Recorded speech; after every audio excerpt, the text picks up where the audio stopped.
Hi, it's Michael Ankrah, founder of Hackney Education and author of Learning Naturally. And today I'm coming to you once again, trying to talk to you about a series of videos that I promised regarding my book that I published, which is I thought I would take a series of videos to walk you through what is contained in there, and I believe it's a good one for everybody. And so today we're just going to look at the title, Learning Naturally. And I believe that goes to the heart of what makes every one of us special, what makes every human being unique. And I want to take you back to this thought of looking at an animal that has been taken out of the wild, say a lion that has been tamed or raised in the home, or say a monkey, which has been raised outside of their natural habitat. Now, what do you notice?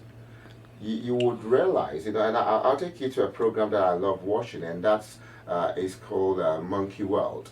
And this is a sanctuary where the guys go around the world and collect or rescue monkeys from all over the place and try to give them a sanctuary and basically save their lives. And what tends to happen is that when they decide to sometimes reintroduce some of these animals into the wild, the animals tend to struggle.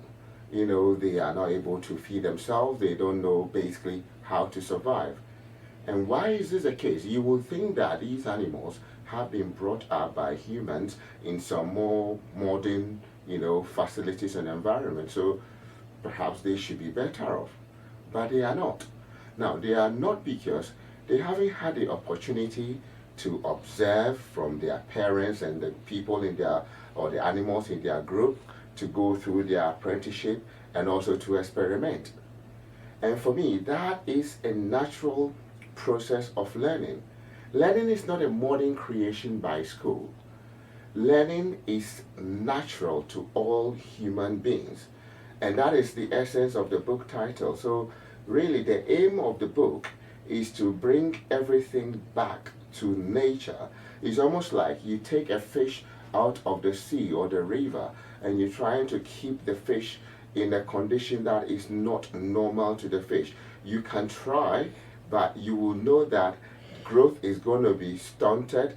Nothing will be right because they are not doing things naturally. And these things are not exclusive to animals like fishes, lions, monkeys. It's also applicable to human beings.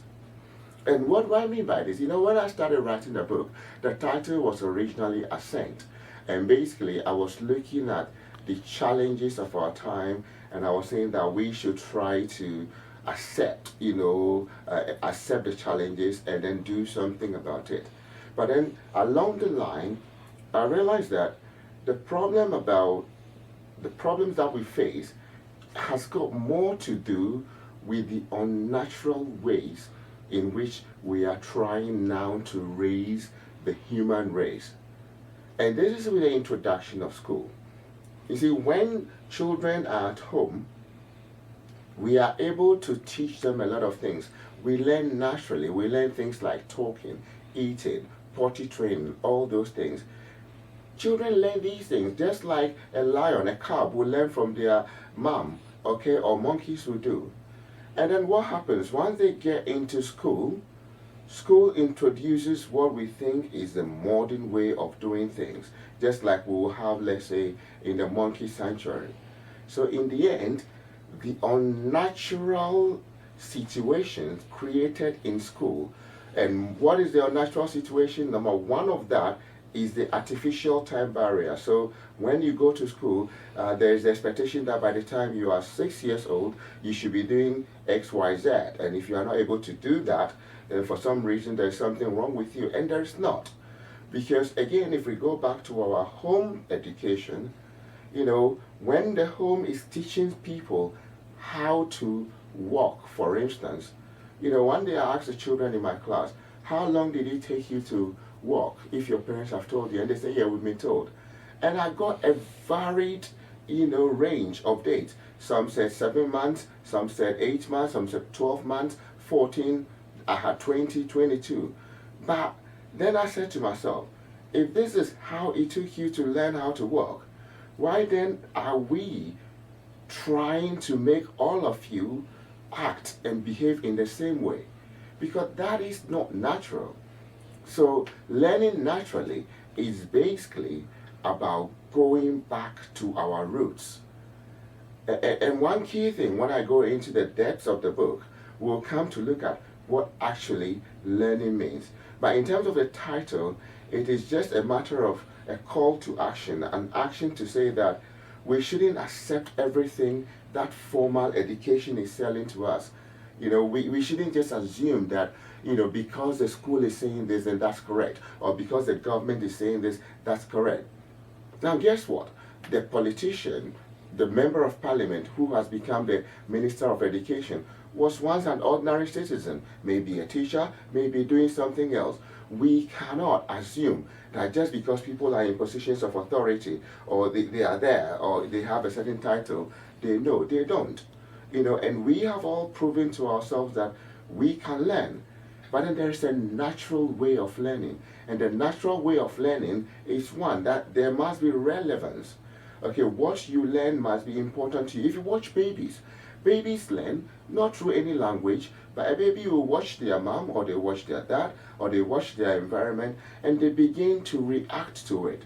Our early ancestors on the plains of the savannah, they did not have school, but they were able to survive the predators, the wild beasts, the dinosaurs and everything, because they were able to observe. And out of the observation, they were able to adapt. In essence, learning must be relevant to the learner.